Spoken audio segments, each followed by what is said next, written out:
Masih di Cyber World, Be Smart and Critical Thinking. Kalau tadi di segmen 1 dan 2 saya sudah berbincang dengan Bapak Farhan mengenai privasi data pribadi. Dan kali ini saya kembali akan berbincang dengan narasumber kami yang lain. Kira-kira bagaimana beliau melihat hal ini? Tunggu obrolan kami.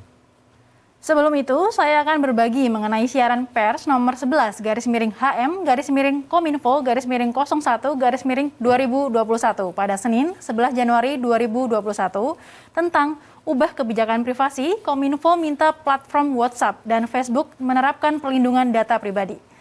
Menteri Kominfo Johnny G. Plate menekankan agar pengelola platform menerapkan prinsip perlindungan data pribadi.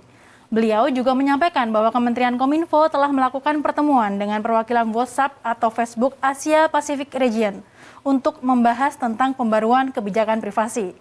Selain itu, Menteri Johnny G. Plate menekankan agar masyarakat untuk semakin berhati-hati dalam penggunaan beragam layanan yang tersedia secara daring.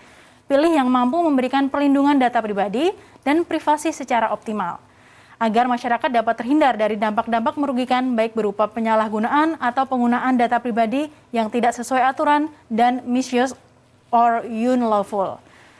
Jadi, pemerintah tidak main-main dalam menegakkan aturan undang-undang mengenai privasi data pribadi. Seperti apa dan bagaimana, Akbar akan mengupasnya bersama narasumber kita. Silakan Akbar. Pencurian data pribadi masih meresahkan bagi sebagian masyarakat. Terlebih jika data pribadi disalahgunakan oleh oknum tidak bertanggung jawab untuk melakukan aksi kejahatan. Tercatat sepanjang tahun 2020 lalu terdapat 7 kasus kebocoran data pribadi. Bahkan di tahun 2021 terdapat kasus besar pencurian data yang menyasar salah satu instansi pemerintahan. Kondisi ini juga menjadi perhatian serius bagi Yayasan Lembaga Konsumen Indonesia. Hal ini tidak lepas dari komitmennya dalam memberikan perlindungan bagi para konsumen. Saat ini saya sedang bersama Bapak Tulus Abadi selaku Ketua Pengurus Harian Yayasan Lembaga Konsumen Indonesia atau YLKI. Apa kabar Bapak Tulus? Ya, baik, terima kasih Mas Akbar. Ya, bagaimana Pak, sudah divaksin Pak? Sudah, alhamdulillah sudah, sejak bulan Mei lalu saya sudah 2 kali. Kedua Pak ya? Ya. Alhamdulillah, semoga kita mencapai herd immunity ya Pak. Ya, insya Allah, amin. Pak Tulus, ini kan kita dalam episode kali ini akan membahas mengenai privasi data pribadi. Yang tentunya kan privasi ini merupakan hak konstitusional setiap masyarakat yang tentunya harus mendapatkan perlindungan data pribadi tersebut. Betul. Tapi sebenarnya Pak, dari sudut pandang Bapak, sebenarnya masyarakat memahami nggak sih Pak, apa sih pentingnya dari perlindungan data pribadi? Ya, kalau kita merujuk kepada aspek literasi masyarakat Indonesia saat ini terkait dengan literasi keberdayaan konsumen dan literasi digital, memang tingkat pemahaman masyarakat terhadap pentingnya perlindungan data pribadi itu masih kurang baik ya, atau masih rendah. Sehingga dalam banyak kasus ketika konsumen bertransaksi atau berinteraksi dengan platform-platform digital, perhatian terhadap masalah data pribadi miliknya itu masih kurang dihiraukan, sehingga masyarakat masih gampang sekali memberikan data-data pribadi miliknya, mulai dari nomor handphone, alamat email, NIK, dan segala macam, itu dengan mudah diberikan tanpa memperhatikan aspek resiko atau aspek kalau nanti kemudian ada jual beli data pribadi dan seterusnya.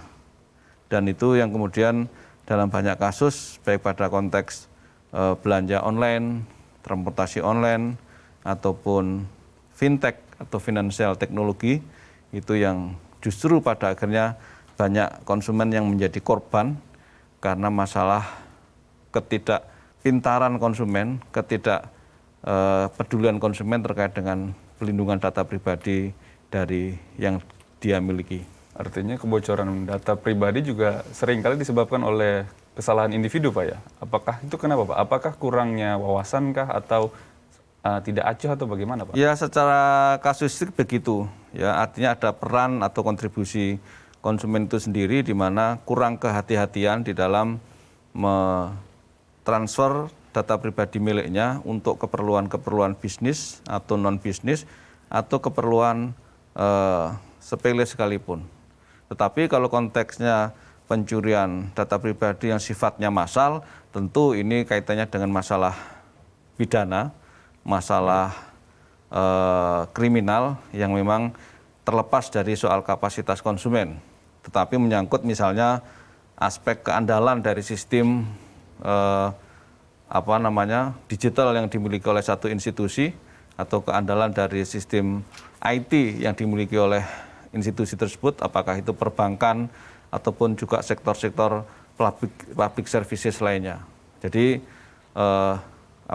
secara umum kalau dari sisi respon masyarakat memang tadi seperti yang saya gambarkan, tapi juga ada interest dari pihak-pihak tertentu untuk menyalahgunakan data pribadi itu atau menjadikan data pribadi sebagai sebuah bisnis bagi dirinya tanpa seizin konsumen atau seizin pemilik data pribadi.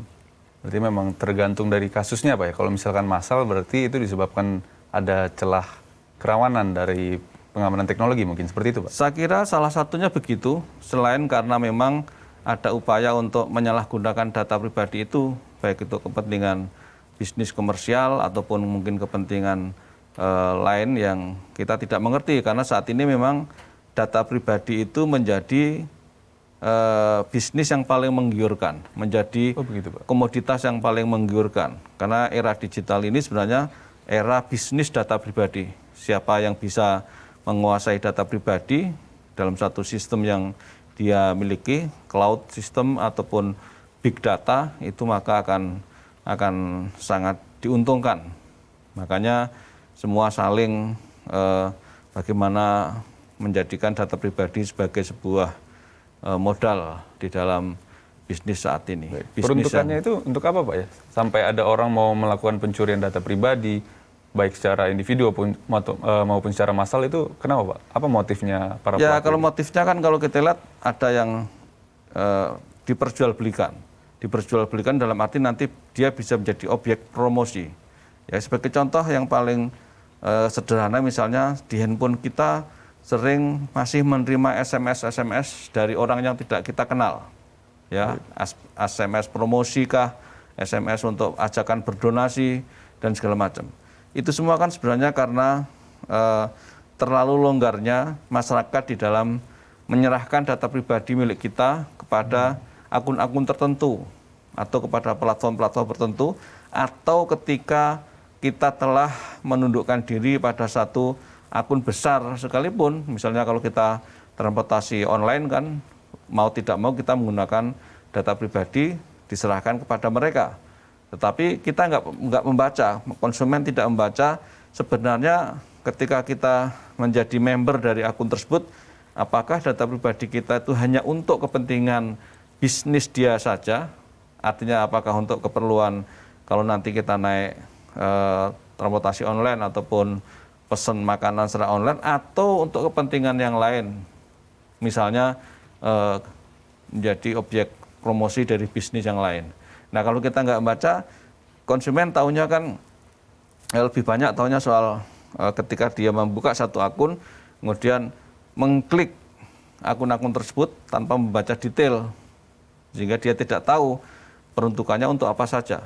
Ya, misalnya kemarin ketika satu hari saya akan menjadi satu nasabah bank, itu ketika sesi terakhir approval saya menjadi anggota nasabah itu ada pertanyaan, apakah data pribadi Anda boleh dijadikan atau dijadikan semacam objek untuk promosi ke yang lain. Nah kalau kita nggak baca dan mengklik ya otomatis nanti data pribadi kita akan disebarkan ke jaringan bisnis mereka. Yang mereka kan pasti punya entitas bisnis yang lain kan, apakah leasing ataupun sewa menyewa dan segala macam. Tapi kalau kita klik tidak, ya tentu saja tidak. Nah ini mayoritas konsumen tidak membaca ini. Yang penting ketika ada itu pertanyaan klik saja, gitu, Pak. Ya, apalagi kalau pertanyaan pakai bahasa Inggris. Nah ketika dia mengklik ya otomatis nanti kita akan menjadi objek promosi minimal itu, baik lewat email, lewat WhatsApp, atau lewat lainnya. Tapi atau Pak, kalau kita di hotel misalnya, kita akan reservasi di hotel, itu kan selalu disuruh menyerahkan alamat email. Iya. Kalau enggak mungkin kita nggak bisa, walaupun email bisa kita palsu ya. Nah, ketika kita sudah menuliskan email kita, nanti pasti kita akan menjadi objek promosi dari hotel mereka, hotel jaringan mereka, yang kemudian menjadi data yang sangat berharga bagi pengelola hotel itu. Sementara kita tidak menyadari bahwa itu adalah satu bisnis interest bagi mereka. Baik, baik. Artinya memang sebagian besar motif dari pelaku ini lebih kepada motif ekonomi Pak ya, untuk keuntungan profit. Tapi ada nggak Pak faktor-faktor lain yang mempengaruhi ya terjadinya perlindungan kebocoran data pribadi atau pencurian data pribadi? Ya, kalau kasus yang sekarang lagi rame soalnya misalnya ini ya, pinjaman online. Nah, khususnya adalah pinjaman online ilegal. Kan ada yang legal, ada yang ilegal. Yang legal adalah yang terdaftar di OJK. Nah, yang ilegal adalah yang tidak terdaftar. Nah, yang ilegal ini yang sering syaratnya adalah meminta seluruh data pribadi calon konsumennya atau calon korbannya. Ya, data pribadi mulai dari foto, KTP, dan macam-macam. Dan konsumen karena ingin mendapatkan uang, sejumlah uang, ya akhirnya dia menyerahkan semua data pribadi. Nah, kemudian ketika terjadi masalah di mana konsumen dilalah menunggak utang, gagal bayar, akhirnya dia diteror oleh pengelola pinjol itu dengan teror terhadap data pribadi yang dimilikinya itu. Apakah nomor teleponnya disebarkan, apakah nomor fotonya juga akan disebarkan, dan seterusnya. Artinya data pribadi dimanfaatkan sebagai alat pemerasan kalau kayak gitu Pak ya? Ya, salah satunya pemerasan dalam arti karena tadi konsumen tidak sadar bahwa syarat yang diminta adalah data pribadi. Padahal kalau yang oleh pinjaman online yang legal tidak sampai sedalam itu permintaannya. Nah, tapi karena konsumen juga dalam tekanan ekonomi, butuh dan segala macam, akhirnya kemudian menyerahkan seluruh data pribadi miliknya, dan kemudian ketika dia menunggak, dia mendapatkan tekanan yang sangat besar. Ya, memang persoalannya adalah selain penyerahan data pribadi, juga konsumen nunggak artinya tidak membayar. Kalau dia membayar sesuai dengan ketentuan yang disepakati, sebenarnya nggak akan terjadi teror lewat data pribadi itu. Cuma juga soal bunga yang terlalu tinggi dan lain sebagainya, itu hal lain. Baik, baik. Dari pantauan Bapak sendiri Pak, sampai dengan saat ini apakah pengaduan terkait pencurian data pribadi itu cukup banyak Pak? Ya, kalau pengaduan pencurian itu memang bukan soal pencuriannya, tetapi pengaduan konsumen langsung atau tidak langsung yang diterima YLKI itu adalah berujung kepada masalah data pribadi.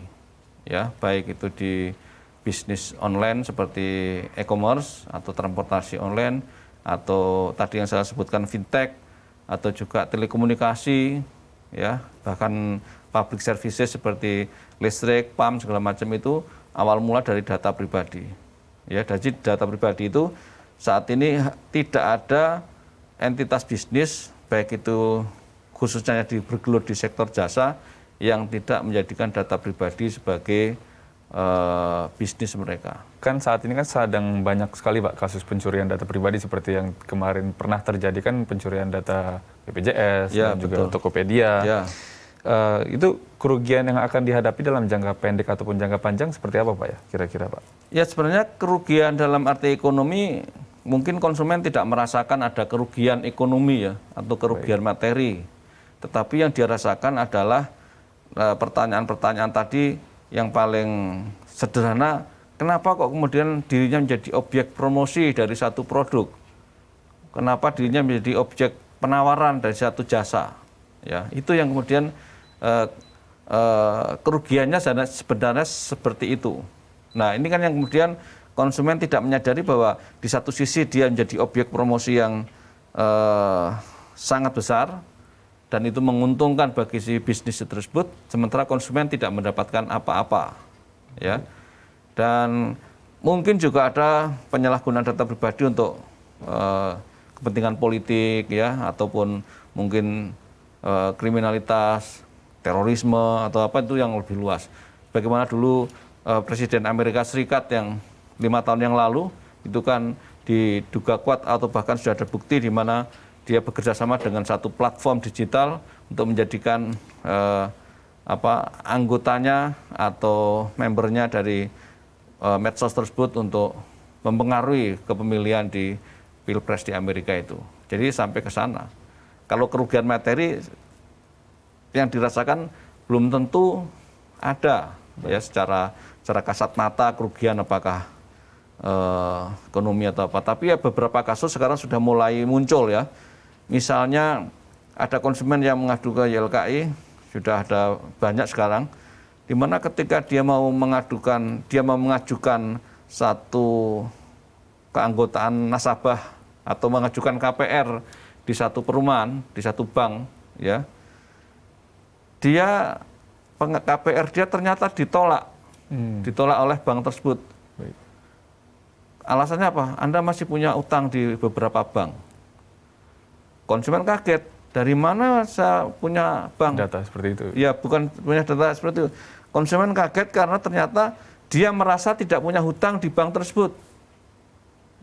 Baik. Ya kan? Ternyata dia selidiki karena NIK dia dipakai oleh orang lain, ya, untuk mengajukan hutang kepada yang bersangkutan, dan ketika konsumen ini akan mengajukan KPR terkendala karena hutang tersebut bermasalah, mengalami kredit macet, sehingga konsumen ditolak mengajukan KPR karena di data bank dia masih punya hutang, padahal itu bukan dia.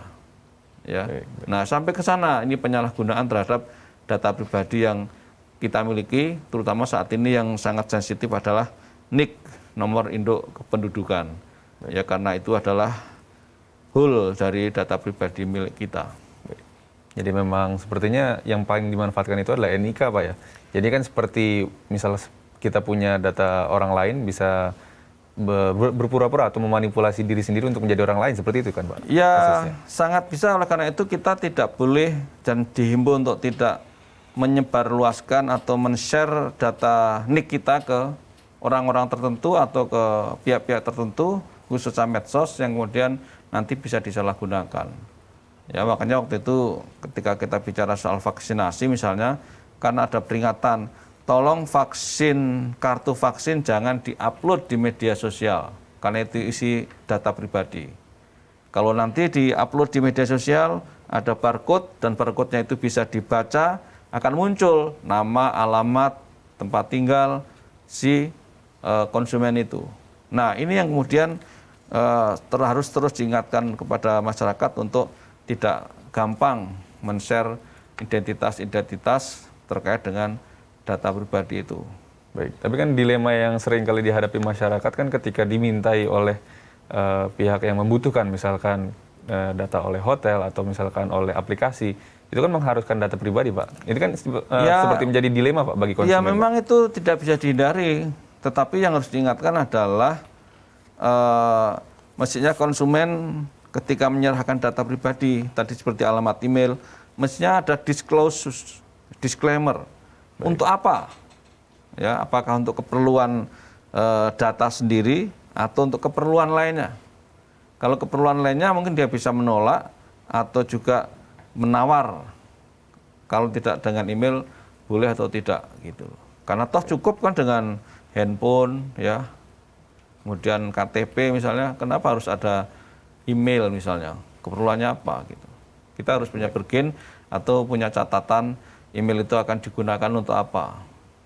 Baik, artinya kita tidak boleh serta-merta menyetujui saja gitu, Pak, tapi harus memiliki kesepakatan tertentu. Betul. Baik. Itu mungkin memang pentingnya untuk disampaikan kepada masyarakat, Pak, tentang hal tersebut. Agar masyarakat bisa lebih memahami, mengenai, agar tidak mudah untuk menyebar data pribadi. Pak Tulus, fenomena kebocoran data pribadi oleh Tokopedia, BPJS, itu kan menunjukkan bahwa sektor e-commerce ini rentan, Pak, akan kejahatan pencurian data pribadi. Apakah penting bagi pelaku usaha untuk terus memperkuat self-regulation bagi para konsumennya, Pak? Ya, saat ini tadi saya katakan bahwa era digital itu adalah bisnis data pribadi. Semua mempunyai kerentanan yang sama. Ya, memang yang paling dominan adalah tadi belanja daring dan juga fintech, financial technology atau pinjaman online dan sejenisnya itu. Itu yang kemudian memang para pelaku usaha ini mestinya punya self regulation itu, punya disclaimer data pribadi itu untuk apa, akan digunakan seperti apa dan seterusnya, sehingga konsumen punya opsi. Kalau dia tidak setuju dengan ketentuan tersebut, maka dia bisa meninggalkan pilihannya itu atau tetap memilih dengan resiko disclaimer yang ada tersebut. Tetapi ini harus ada intervensi negara yang utama ya. Jangan nggak boleh dibiarkan antara masyarakat dengan pelaku usaha platform digital untuk kemudian bertarung sendiri-sendiri. Ya, makanya itu salah satu yang menjadi urgent adalah perlunya kita memiliki undang-undang pelindungan data pribadi. Baik, betul Pak. Yang memang saat ini kan sedang digodok oleh pemerintah Pak ya mengenai ya, RUU pemerintah PDP dan ini. DPR. Nah, kita sangat menyayangkan sampai detik ini pergulatan penyusunan RUU PDP belum selesai, belum ada titik temu ya antara DPR dengan eksekutif. Sebenarnya ada persoalan apa, padahal itu sudah sangat urgent untuk melindungi masyarakat dari potensi penyalahgunaan data pribadi. Kalau dari pantauan Bapak itu kira-kira kenapa Pak? Apa yang membuat pengesahan RUU ini menjadi alot Pak? Ya, kalau saya lihat sorotan di media-media tertentu lebih karena ada pasal-pasal yang belum disepakati. Baik. Nah, itu sih nggak masalah kalau dari sisi itu, tapi kalau ada kepentingan lain yang mungkin apakah anggota DPR-nya atau pejabat publiknya di kementerian tertentu jangan-jangan punya bisnis sampingan yang akan terganggu dengan undang-undang tersebut. Ini yang berbahaya. Baik. Ini kan memang menjadi perbincangan hangat Pak, apakah lembaga yang akan mengurusi perlindungan data pribadi ini apakah di bawah legislatif atau di bawah eksekutif begitu Pak? Ya, itu salah satu isu krusial terkait dengan siapa yang akan mengelola itu dan juga mekanisme sengketa terhadap penyelesaian sengketa terhadap penyalahgunaan data pribadi itu masih menjadi debat alot.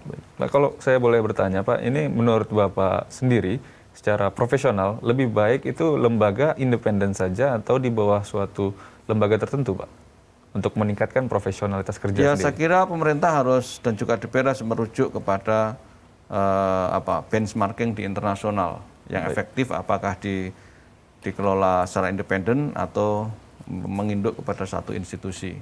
Saya kira itu masing-masing punya plus minus dan juga harus komparasikan dengan kondisi di Indonesia seperti apa. Kalau asumsi saya ya tentu akan lebih ideal ya sejauh yang saya tahu dengan lembaga independen. Itu karena sekali lagi tanggung jawabnya sangat besar dan ke depan data pribadi menjadi bisnis utama di dalam ekonomi digital saat ini. Baik Pak Tulus. Kalau untuk ILKI sendiri Pak, apa sih Pak tantangan yang dihadapi ketika melakukan tugasnya untuk melindungi konsumen dari kejahatan pencurian data pribadi Pak? Atau adakah upaya kerjasama dengan lembaga lain, baik itu lembaga pemerintahan atau lembaga swasta? Ya, tantangan yang terbesar adalah masih rendahnya literasi digital masyarakat.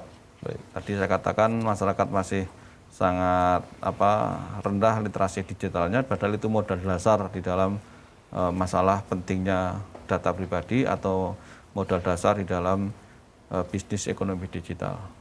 Dan tantangan berikutnya adalah soal masih lemahnya law enforcement terhadap pihak-pihak yang diduga atau terbukti melakukan penyalahgunaan data pribadi. Dan pengaduan-pengaduan yang kami terima, misalnya kalau terkait dengan keuangan dan data pribadi, kita sering bersinergi dengan OJK, ya Otoritas Jasa Keuangan. Karena saat ini pengaduan-pengaduan masalah financial services, produk-produk keuangan itu sangat dominan dan salah satunya menyangkut data pribadi, seperti tadi e-commerce atau menyangkut fintech, itu kan di ranahnya OJK. Nah, beruntung kemudian setelah kita desak-desak terus, kemudian pemerintah pada tahun 2020 kemarin itu telah mengeluarkan PP nomor 80 tahun 2020 terkait dengan perdagangan dengan sistem elektronik atau e-commerce. Nah, tapi itu belum cukup. Yang kita dorong dan kita minta terus adalah segera mengesahkan RUU PDP. Baik, tapi kan sayangnya kan masih alot sekali nih Pak perbincangan mengenai RUU PDP. Mungkin bisa diberikan saran atau tips Pak kepada masyarakat sambil menunggu disahkannya RUU ini Pak. Langkah apa sih yang bisa kita lakukan untuk meminimalisir terjadinya pencurian data pribadi? Ya, pertama konsumen harus tahu betul ketika dia mengklik satu platform, itu harus membaca syarat dan ketentuan yang berlaku, karena itu terkait dengan nanti penggunaan data pribadi dan juga disclaimer terhadap data pribadi konsumen itu akan digunakan untuk apa saja. Apakah hanya untuk bisnis ini saja ketika dia terjadi interaksi itu atau untuk keperluan-keperluan bisnis yang lain. Nah, kalau konsumen tidak membaca, maka akan dianggap menyetujui bahwa data pribadi miliknya akan dipakai untuk kepentingan-kepentingan lain di luar bisnis yang dibeli oleh konsumen. Terima kasih Pak Tulus atas jawabannya. Semoga diskusi kita pada hari ini dapat bermanfaat bagi kita semua. Demikian Milenial, pembicaraan kita mengenai perlindungan data pribadi. Dan ternyata masyarakat masih banyak yang belum memahami betapa pentingnya perlindungan data pribadi.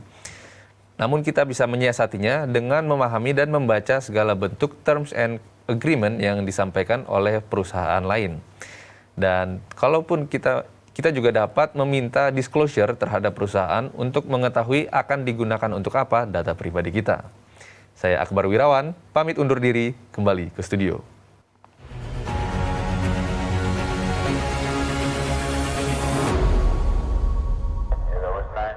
Demikian episode Cyber World kali ini. Semoga informasi yang kami bagikan bermanfaat bagi millennials.